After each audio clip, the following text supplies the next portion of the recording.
Okay, good morning, guys. I just wanted to come on here real quick and make a quick video about a few things. First of all, I'm not staying away because we're losing it. I know it feels like that because I was a lot more consistent in years past, but just things are really crazy right now. I got a second job.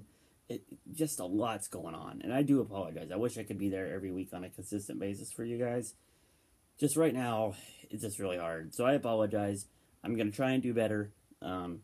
But not gonna lie, the season is bringing me down. It'd be a lot more fun to make videos if we were winning, but we're not. A lot of changes need to happen. I'll get into that in a little bit. I wanted to touch on the election first. For those of you that don't know, I do live in Portland, Oregon. One of the big cities that's been affected by this election due to protests and riots. I know a lot of people have come out in a lot of different cities and protests Trump's election. California, Chicago, New York, probably a whole bunch of dozen other places I haven't even heard about yet.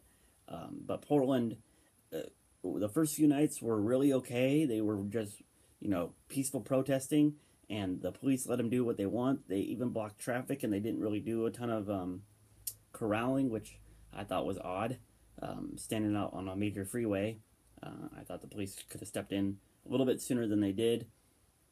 But now the last few days, as far as like going back to Friday, Saturday, that's when it got into more of a riot situation, and that's when the police have had to step in and make arrests. And I don't know what the situation is now downtown.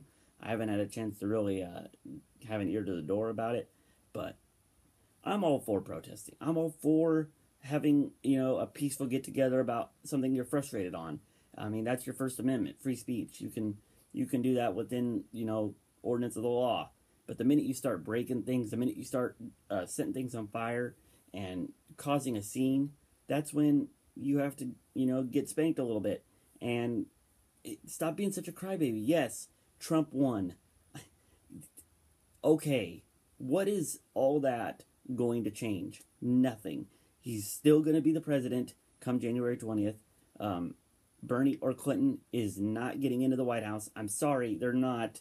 The fact that a lot of people that I talked to when the protests were peaceful, I went down there and I talked to some people. I said, so what about Clinton did you like? Oh, see, people are out here assuming that we're pro-Clinton. We're not. We're just anti-Trump.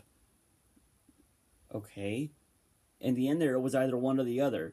You can't be sitting here that you're a Bernie supporter, because if you were a Bernie supporter, you should have been a Clinton supporter because Bernie endorsed Clinton.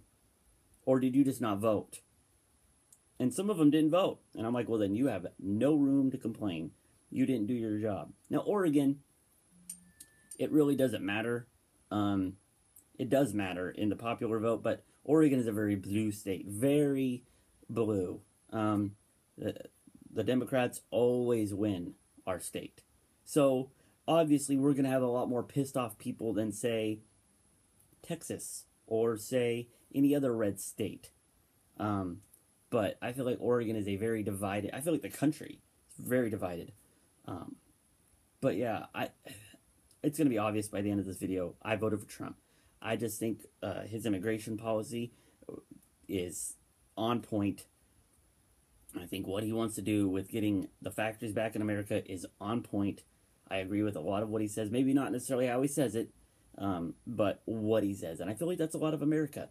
Is if he could be a little more PC and say things a little less harshly, he wouldn't offend so many SJWs and so many people that are sensitive. But I'm not sensitive. I don't care how he says it, as long as he says it and it gets done. Now, is it going to get done? That's the big question. Clinton, she has too much blood on her hands for me personally. I don't see how anybody could support somebody that is that corrupt and that dirty and that much of a trying to cover up all her mistakes. And it just doesn't ring true to me that we would have somebody like that representing our country.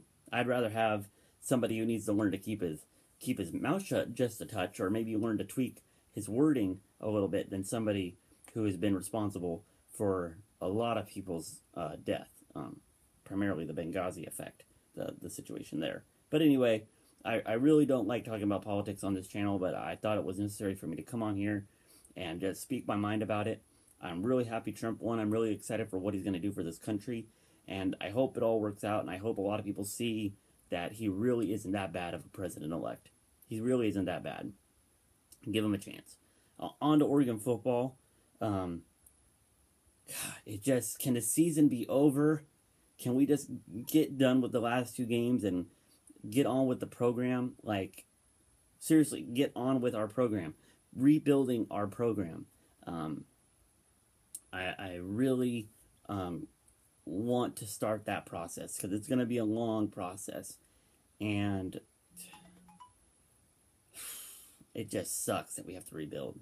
I mean, I feel like it has to be a total teardown from the top to the bottom. I'm talking nobody is safe. Hoke, Yost, Neal, Osborne, anybody on that staff, Pelham and Helfrich need to go. They have to go. Period. There's no way you can keep them around. Anybody else I'd be okay with staying, but they're not safe. If a new coach comes in and wants to bring in another D coordinator or another quarterbacks coach or another offensive coordinator, so be it. Sorry, guys. You did not get the job done. Didn't get it done.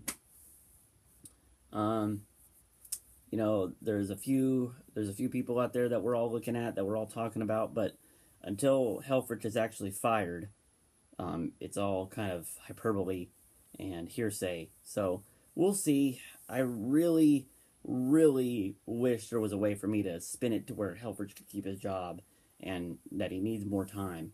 But the fact of the matter is he's had 2 full years since Marcus has been gone, and he's gone 12-11 in those 2 years. Absolutely inexcusable at a program like us now.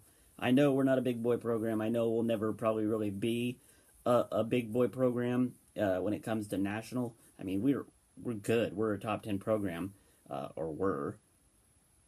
But we shouldn't be losing that many ball games.